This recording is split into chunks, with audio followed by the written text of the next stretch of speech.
yung gagamitin mga ingredients. Simple din po. Ito po yung kasim. At saka yung pong naglalagay po ako ng gizzard, balon-balunan. Wala po kasing puso o heart ng baboy at saka po atay.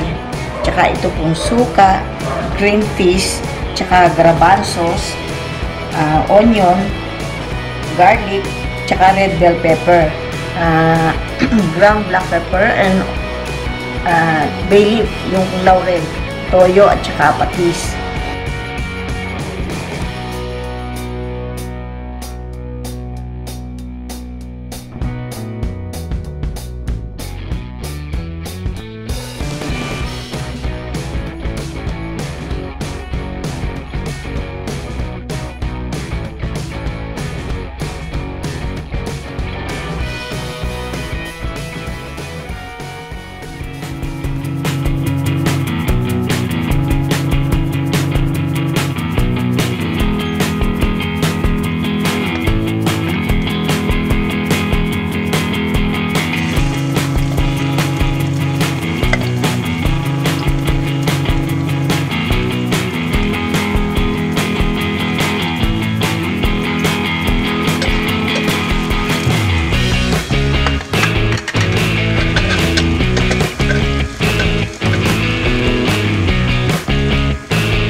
Ngayon, marami po sibuyas.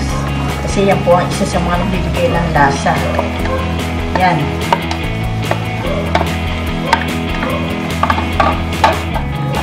Siya. Lalaksan ko na yung apoy. Yan.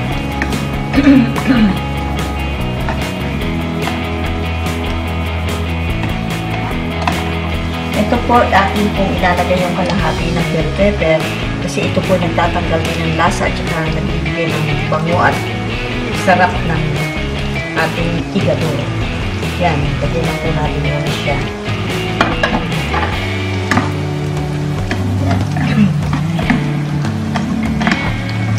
Yung pwede na po natin siya itabi muna ng konti. Kailangan po natin yung gizzard kasi medyo matagal po siya maluto. Sangkot siya po. Nilamas ko po ito ng asin at saka suka. Alam niyo naman ako maglinis.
Natin yung atay. Ayan.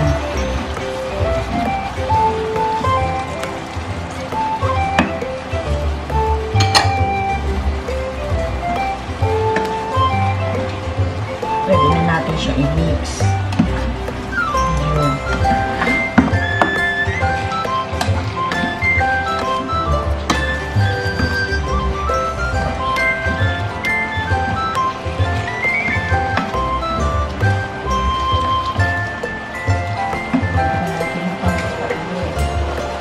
Ilalagay ko na singaw para kumalab na yung lasa niya at saka yung amoy. Kasi yan lang naman po ang malasa sa yung igado, yung atay at saka yung gizzard.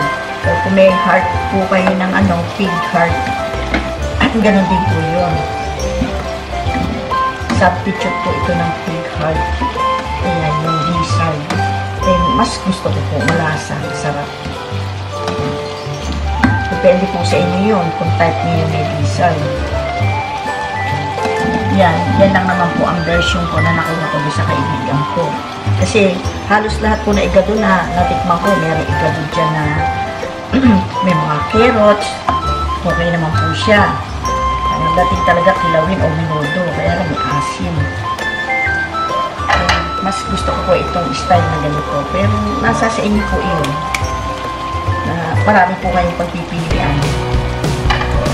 Marami na pong nag-request at nakikiusap natin siya sa akin na sa katapusan daw ilulutin sa yung makikita version ko.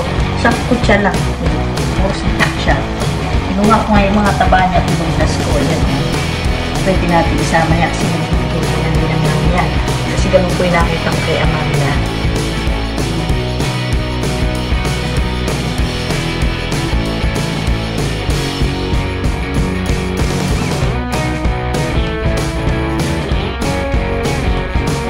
Mamaya na po natin ilagay suka pagkaluto na siya. Ayan. Kukuberan ko muna po para mailabas niya yung mga kapas niya.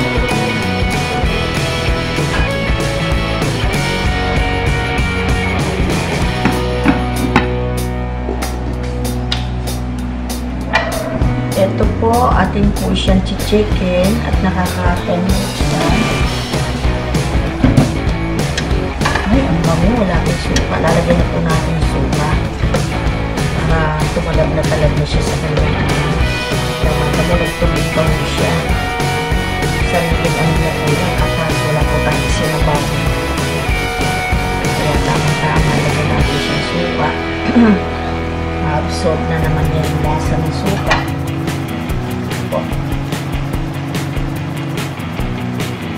Mga ano lang po ito, 3/4 cup ng vinegar. Ano muna natin siya tatakpan, hiyaan po natin siyang ganyan. Pagpulo-pulo na, saka po natin takpan para hindi nahilaw yung sopa.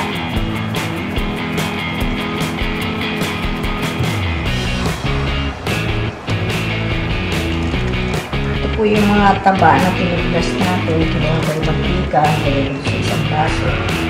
Babalik po natin siya dito dahil nagbibigay po siya ng linamnam. Para na po siya si Charmel. Wala na yung mga taba niya. Sarap nga eh.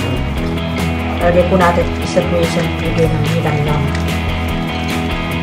Para malasang-malasa igato natin. Hiwain niyo po ng maliliit. Tapos yan.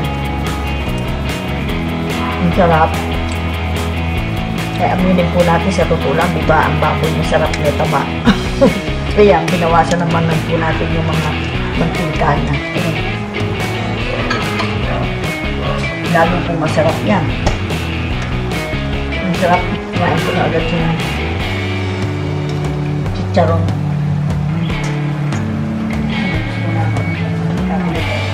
Kung mukulo na, i-cover na natin siya. Mamaya titikman natin yung balanse ng asim at saka alat niya. Ito na naman po tayo. Ito pong i-add yung garbanzos. Ayan. Kasi maluluto, pinatutuyo na lang po natin siya. Ayan. Tingnan po natin kasi baka sumobra ng dami. Ayan. Ayan, tama lang yan. Konting green peas. Ayan.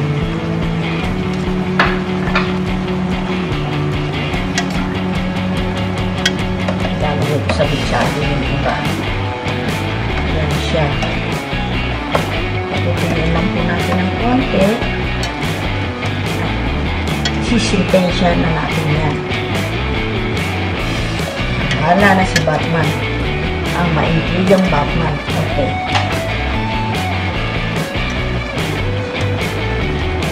Tikman po natin siya ulit.